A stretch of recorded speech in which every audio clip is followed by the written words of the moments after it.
Tonight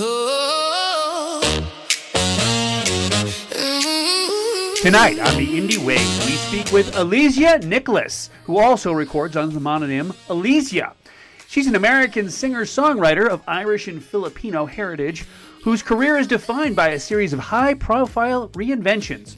Her music is genre-bending fusion, blending EDM pop with influences from modern country, gospel, and Christian contemporary sounds. Named #1 Best Pop Song on the Glacier FM charts for You're My Baby Now to Buy. She's ready to explore her Irish and Filipino roots only on the Indie Wave tonight.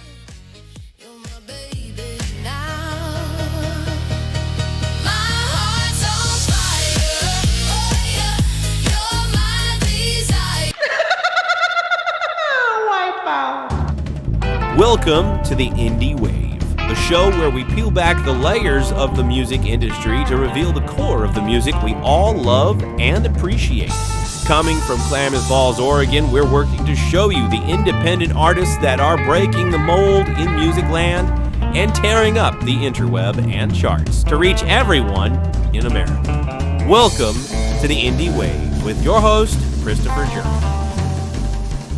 Hey there, folks. Welcome to the Indie Wave. This is the hottest, best show out there that's featuring all the most brand new artists out there. And if you're looking for new music, this is a great place to check it out because we have all kinds of genres, we have all kinds of artists, we have all kinds of amazing things happening, and it's absolutely happens every week.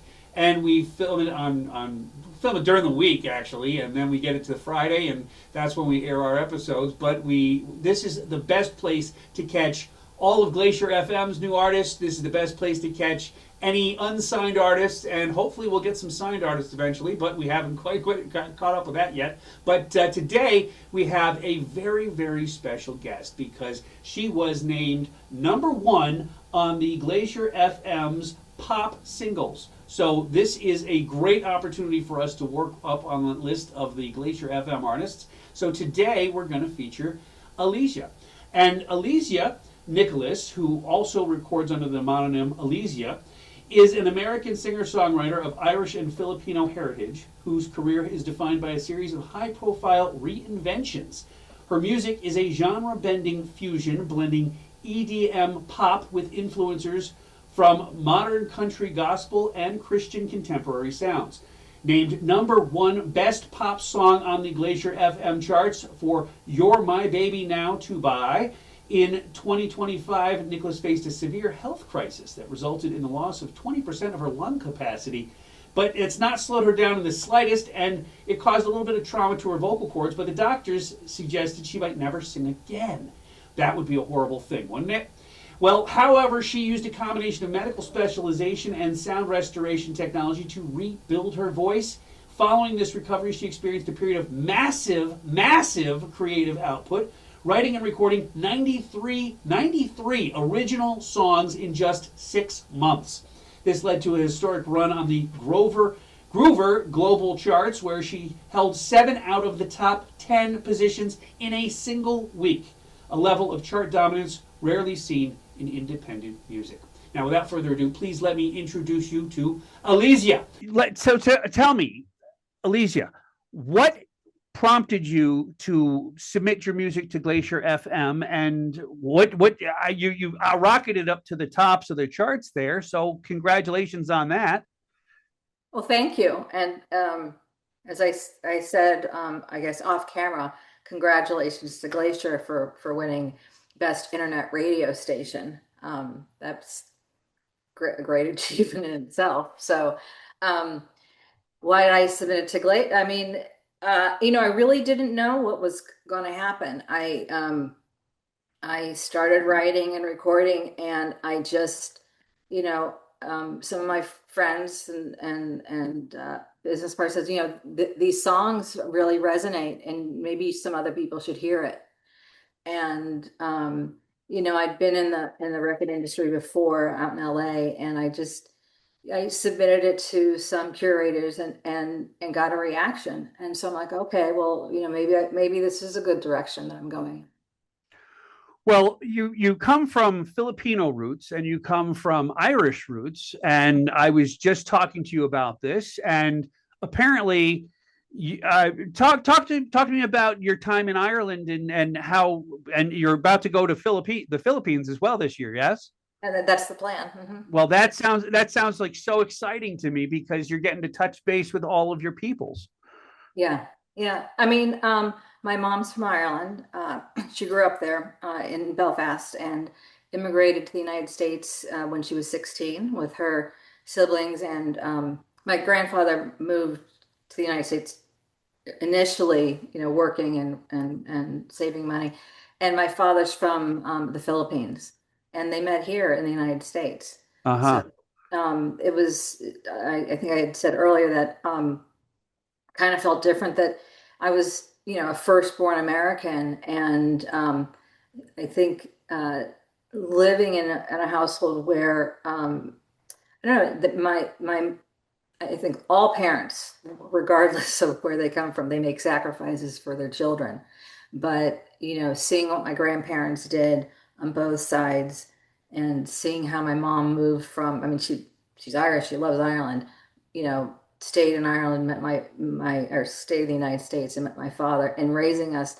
I just think there was a different kind of work ethic growing up Sure. than my friends. So, it's that kind of resonated with me my whole life. And I started playing tennis when I was 9, with a group of kids. There was a free clinic, tennis clinic in Indiana. And they told me everyone to pick up the racket in the right hand, and we all did it. And by the time I was 10, I was playing in the world championships for that age group. And then had an opportunity, and we're going back, kind of skipping around, but you know, during my early childhood, I always sang with my grandparents. Coming from Ireland, there was a lot of music was part of the culture, and even in the Philippines, but learning the rebel songs and singing with my grandparents. And so that was always part of my life. But music kind of was always in the background because I then went into tennis, leaving home at the age of 10 to train and competed at Wimbledon and the US Open and other international events. And then, Well, I got to jump in here because the fact that you were on this track to be a pro tennis player and you were so highly esteemed as a tennis player, that had to have played part and parcel to your meteoric growth that you're experiencing now with your music as well, I would think.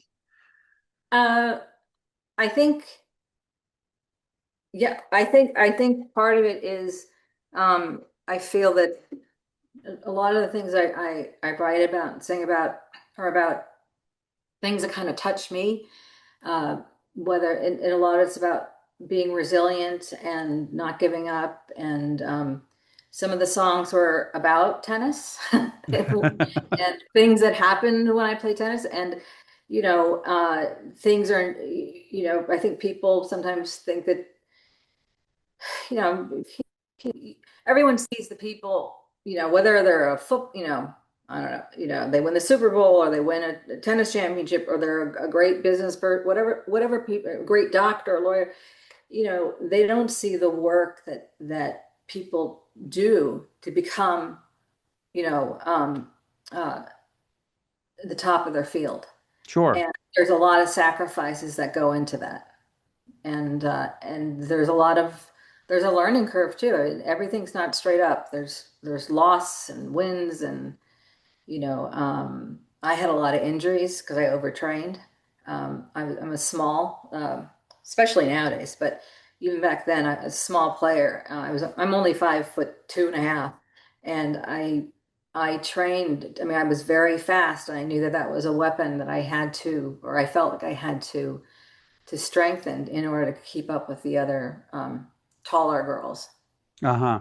So Well, I played tennis a little bit as a high schooler, and I wasn't very good, so I can't identify with being successful in tennis. But I did. I was a short guy too, so I didn't have a very But tall serve. my guess is that you were a great sailor, from what I heard. Well, I spent a bunch of time sailing over the years, and being squatty, it kind of helped out with staying aboard ships and stuff like that. But at the same time, I walked out of journalism back when I was about 20 years old. I said I was going to teach sailing, and so I started teaching sailing, and I never turned back, unfortunately. And so it's made it very hard to get back into the journalism field, and so that's why I'm.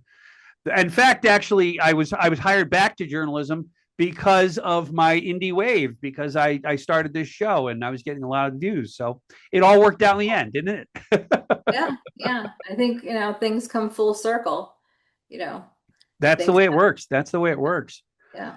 Well, so tell me about how did you tell me about this trip you're taking to the Philippines? Well, actually, Glacier may have a part of that Oh, because really?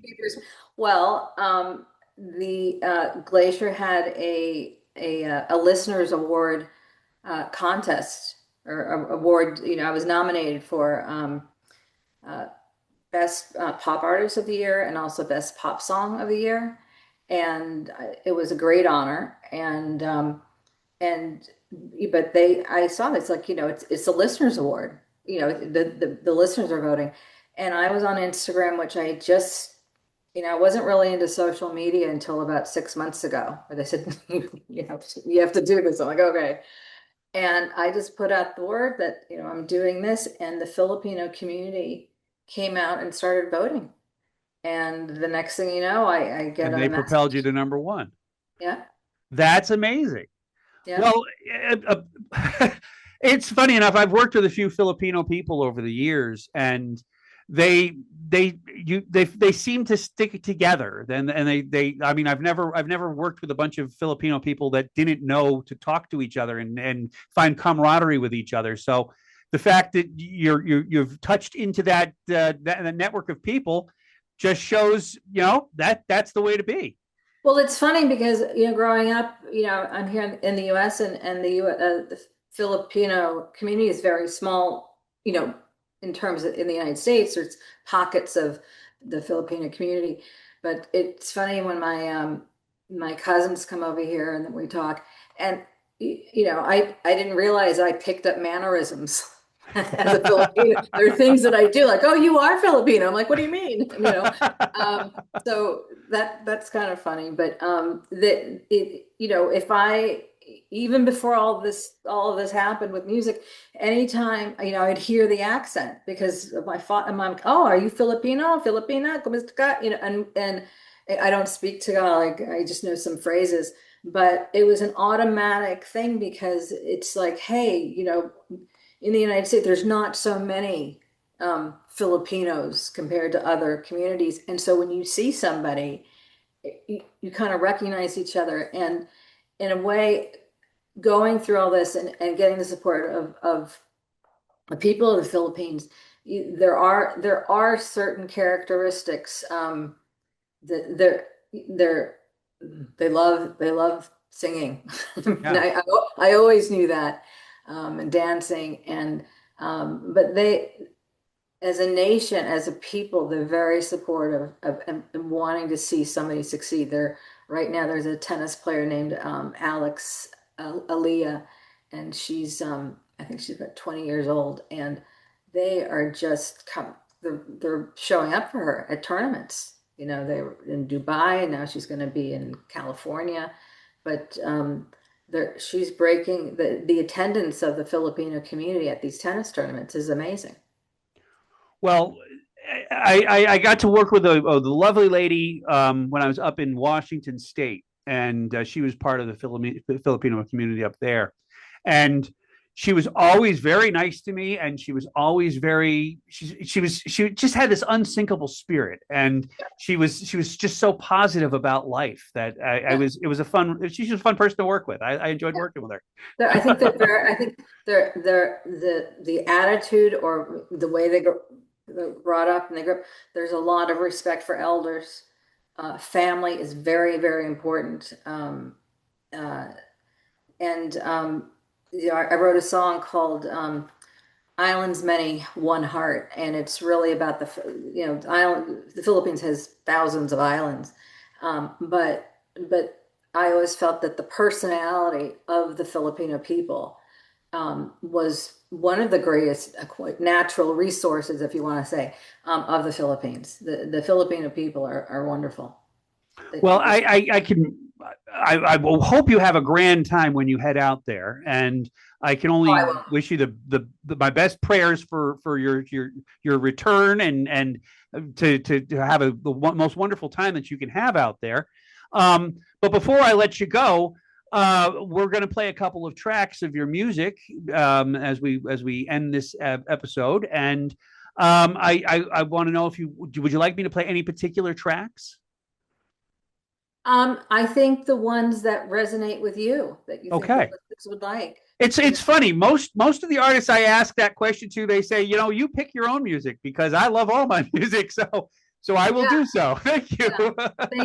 Thank you. And I think I told you I have some friends out in Oregon. If I ever get out there, I heard it's a beautiful country. Well, it's definitely glorious country out here, but it's God's country out here. So it's a lot of space between the towns. Yeah. Well, maybe one day we'll meet in person. Well, that would be lovely. And I want to congratulate you once again on the Glacier FM Best Pop Song, which is "You're My Baby Now" to buy. And I think ride high on this, because you've done the hard work, and you've already gotten like 1 million views on one of your videos that I've seen, and I mean you're doing amazing work. So thank you so much for visiting with us today. Thank you. I'm sorry, and I think I told you earlier I was traveling.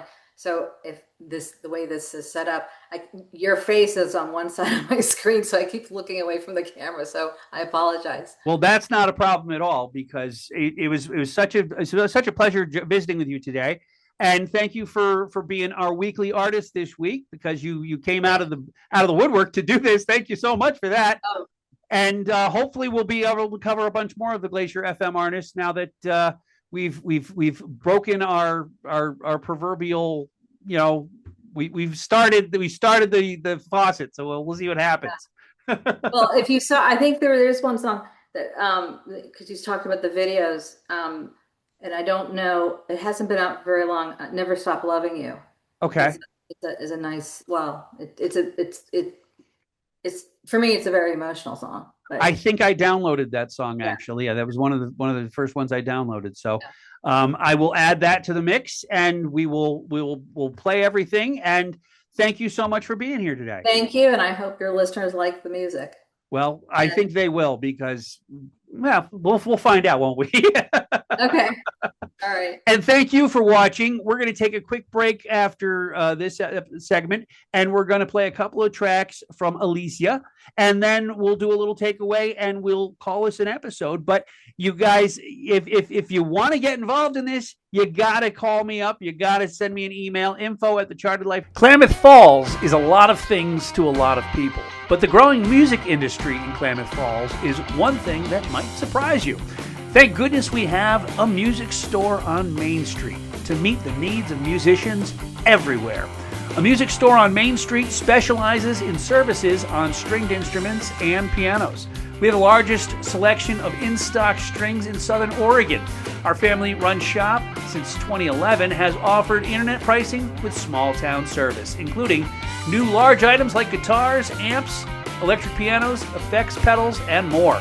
So stop in today at 1029 Main Street in Klamath Falls, or call 541-205-6633.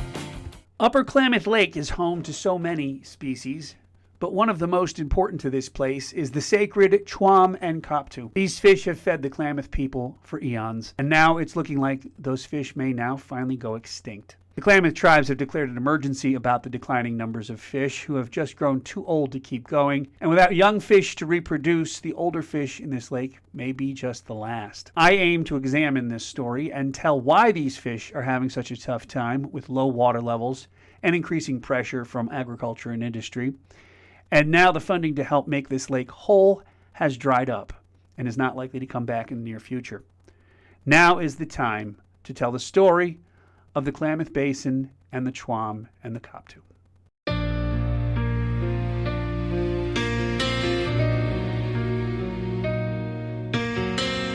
I ain't never gonna stop loving you. Doesn't matter what you say or do.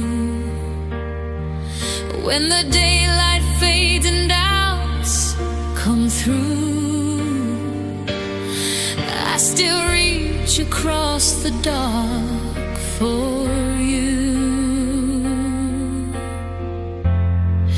I ain't never gonna stop loving you. Doesn't matter what you put me through. Let them talk, they never knew how it feels when I lean into you. All the little fears just fall away. I know our love is here to stay. Let the worry slowly drift from view. I'm always gonna love you, and you love me too. We've been up and down that crowded road, laughing while we share the heaviest load. Every fight just teaches something new. Every night I find my way to you. We here, be patient,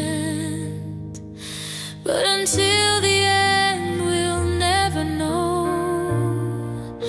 Our thoughts betray our instincts, but they only guide us so far. But in the end we'll know who we were.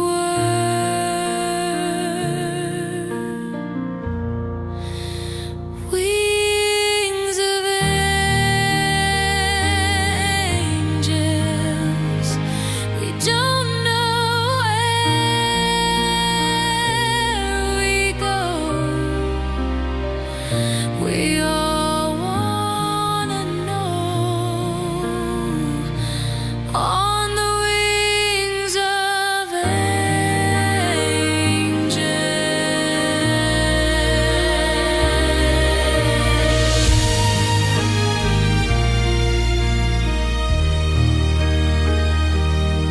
Some days we're only human, others a vision in a dream.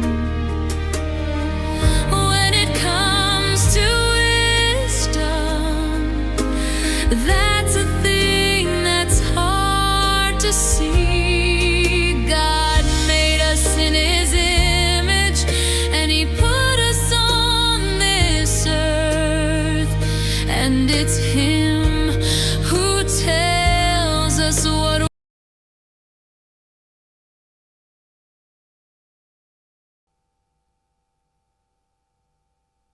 The modern indie wave has evolved far beyond its origins as a Western subculture, transforming into a globalized engine for multicultural exchange that thrives on decentralization. Unlike the monoculture of the past, where a few major labels dictated global tastes, the current independent landscape functions as a digital Silk Road. The shift has allowed artists from regions like Lagos, Seoul, Mumbai, Sao Paulo to fuse traditional heritage with contemporary lo-fi, shoegaze, and psych rock, creating a global cultural commons where diversity is the primary currency. In 2024 and 2025, the growth of the independent music in emerging markets has outpaced established Western hubs. Sub-Saharan Africa, Latin America both saw revenue surges exceeding 22%, driven largely by independent artists who bypassed traditional gatekeepers. This decentered model ensures that cultural expression is no longer filtered through a North American or European lens. Instead, a listener in Tokyo can engage with Icelandic post-rock or South African alt-pop, simultaneously fostering a sense of global citizenship that transcends linguistic barriers. The true multicultural advantage of the indie wave lies in its celebration of hybridization over homogenization. Rather than erasing local identities to fit a pop formula, indie artists are increasingly reclaiming and recontextualizing their roots. We see this in the rise of Afro-indie, which blends Nigerian rhythmic traditions with dream pop aesthetics, or the resurgence of Thai funk influences in modern psychedelic scenes.